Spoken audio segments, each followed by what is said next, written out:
مسلک رضا حق کی ہے صدا، حشر تلک جاری رہے فیض رضا۔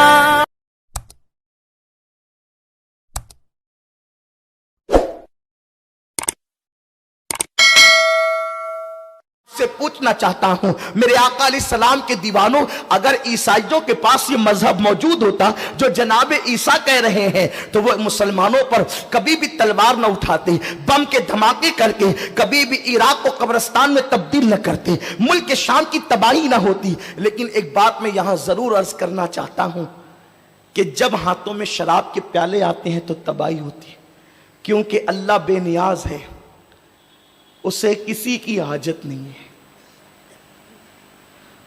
اس کی شان بے نیازی سے پناہ مانگو۔ جب اللہ کے بندے اللہ کے قانون کو پیٹ کے پیچھے ڈال دیتے ہیں تو اللہ ان پر ظالم حکمراں مسلط کرتا ہے۔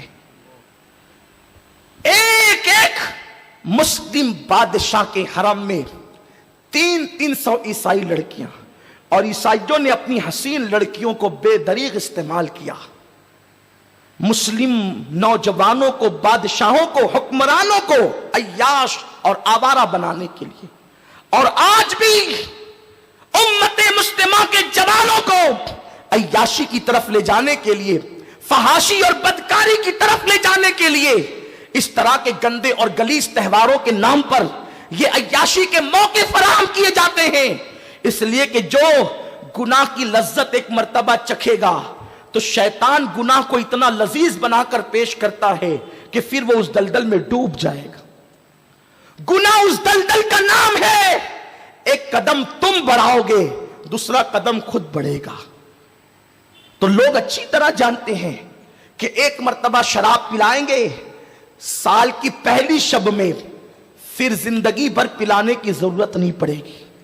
ایک مرتبہ زنا کی طرف لے جائیں گے، دوسری طرف زنا کی طرف لے جانے کی دوسری بار ضرورت نہیں پڑے گی۔ تو کیا ہوا؟ جب ایک ایک مسلم حکمرانوں کے حرم میں، حکمراں کے حرم میں 300 عیسائی لڑکیاں بسنے لگی تو پھر اللہ تبارک و تعالیٰ نے اس قوم پر ہلاکو خان کو مسلط کیا۔ جب ہلاکو خان چلا، حضرت سیدنا مخدوم اشرف جہانگیر سمنانی رحمت اللہ علیہ فرماتے ہیں اس کی فوج کا حال ایسا تھا جیسے پہاڑ چلے آ رہے ہیں، اور انہوں نے چوٹیوں کی طرح مسلم حکمرانوں کو کچل دیا، اس لیے کہ جو قوم عیاش ہو جاتی وہ قوم بزدل ہو جاتی۔ جن کو بال سنوارنے سے فرصت نہیں ہو، جن کو میک اپ کرنے سے فرصت نہیں ہو، وہ امت کی بکھری ہوئی زلفوں کو ناخن تدبیر سے کیسے سنواریں گے؟ جن کو خود اپنی فکر اور کسی کی فکر نہ ہو۔ اور آج مسلم نوجوانوں کو اس منزل پر پہنچا دیا گیا، جو بہت نیک نوجوان ہے وہ نکڑ پر بیٹھ کر گیم کھیلتے ہیں، حالانکہ گیم کھیلنا بھی ناجائز وہ گناہ ہے۔ گیم میں تو کوئی تصویر نہیں ہوتی، گیم میں تو کوئی فحاشی اور بدکاری نہیں ہوتی، لیکن گیم کھیلنے سے وقت ضائع ہوتا ہے، اور جو قوم وقت ضائع کرتی ہے وہ قوم کبھی ترقی نہیں کر سکتی۔ میرے پیارے آقا صلی اللہ علیہ وسلم کے پیارے دیوانوں، انٹرنیٹ پر رات کے 2-2 3-3 بجے تک، بلکہ پوری رات چہرے پہ چادر ڈال کر جو لوگ زنا کے مناظر دیکھتے ہیں وہ کون ہے؟ مسلم نوجوان ہے۔ 4-6 لڑکے مل کر ایک جگہ پر وائی فائی لگا لیتے ہیں اور رات بھر بیٹھ کر یا نصف شب تک کے گناہوں کے اندر ڈوبے رہتے ہیں۔ مسلم جوان وہ نہیں جو گناہوں کے اندر راتوں کو گزار دے۔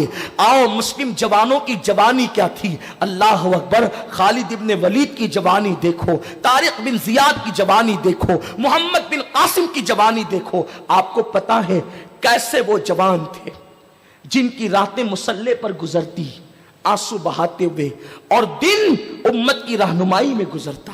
لیکن یہاں تو شراب و شباب کے سوا کوئی بات ہی نہیں، لطیفے کے سوا کوئی بات ہی نہیں، شاعری کے سوا، غزل کے سوا کوئی بات ہی نہیں۔ یہ بھیونڈی ہے، مالیگاؤں کی تہذیب یہاں سے ملتی جلتی ہے۔ یہاں کے لوگ مشاعرے کرتے ہیں، مالیگاؤں میں بھی کچھ سرفرے لوگ ہیں جو مشاعرے کرتے ہیں۔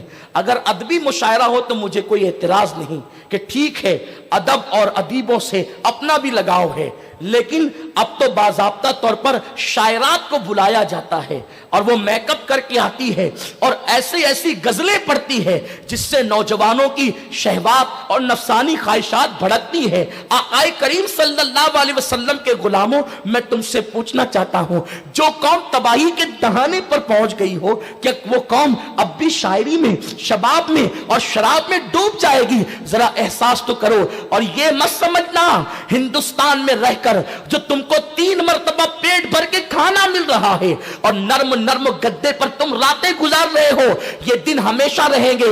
یاد رکھنا، گناہ کرنے والوں کو بہت دن تک آرام کی زندگی نہیں ملتی۔ اللہ تبارک و تعالی مجرموں کو بہت دن تک کے مہلت نہیں دیتا، پھر میرا اللہ خفیہ تدبیر کرتا ہے۔ تمہیں پتا ہے گناہ کرنے والوں کو صرف ہلاک نہیں کیا جاتا، بلکہ جو گنہگاروں کی صحبت میں رہتے ہیں اللہ ان کو بھی ہلاک کر دیتا ہے۔ میرے آقا مصطفیٰ کریم رؤوف الرحیم صلی اللہ علیہ وسلم نے فرمایا، اگر طوفان نوح سے کوئی بچ سکتا تھا، نوح کے طوفان سے، وہ اللہ نے جو عذاب بھیجا تھا قوم نوح پر طوفان، اگر اس سے کوئی بچ سکتا تھا تو وہ ایک 6 مہینے کا بچہ بچ سکتا تھا۔ 6 مہینے کا ایک بچہ تھا اور وہ اپنی پاپی مشرکہ اور نوح علیہ السلام کا مذاق اڑانے والی ماں کی گود میں تھا۔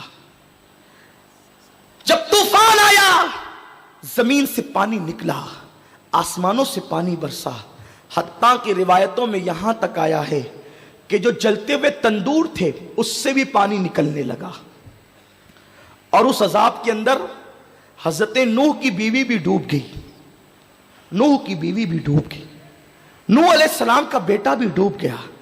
غور تو کریں، کس بلا کی میں سے ہے سرشار ہم، دن ڈھلا ہوتے نہیں ہوشیار ہم۔ اگر جناب نوح کی بیوی اللہ کے پیغمبر کی مخالفت کرے تو اللہ اس کو بھی عذاب میں غرق کر دے۔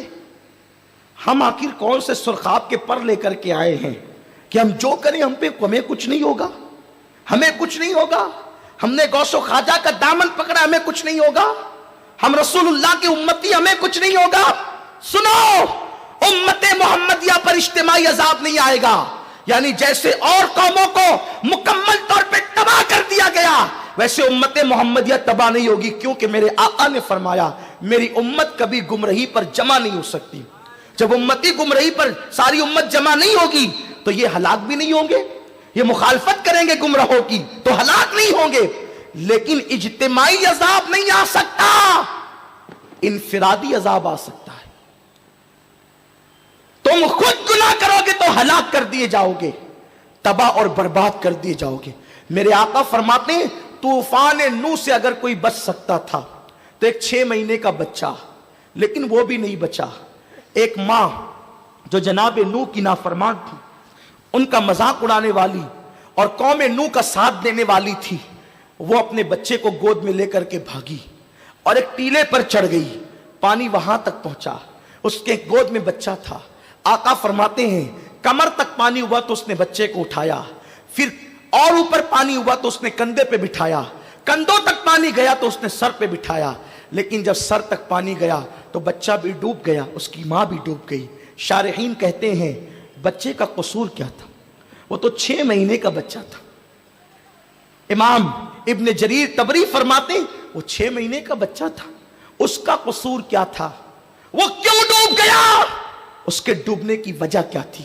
تو خود ہی جواب دیتے ہیں وہ بچہ تو بے قصور تھا، لیکن جس کے سر پہ بیٹھا تھا وہ سر قصوروار تھا، وہ سر مجرم تھا، وہ سر گنہگار تھا۔ تو گنہگار کے وجود سے اس کا جسم مس تھا، اس لیے اللہ نے اس کو بھی غرق کر دیا۔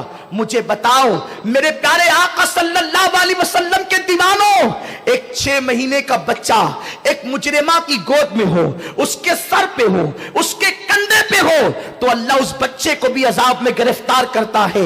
اور ہم تو کن جرائم کی طرف جا رہے ہیں؟ اللہ اکبر.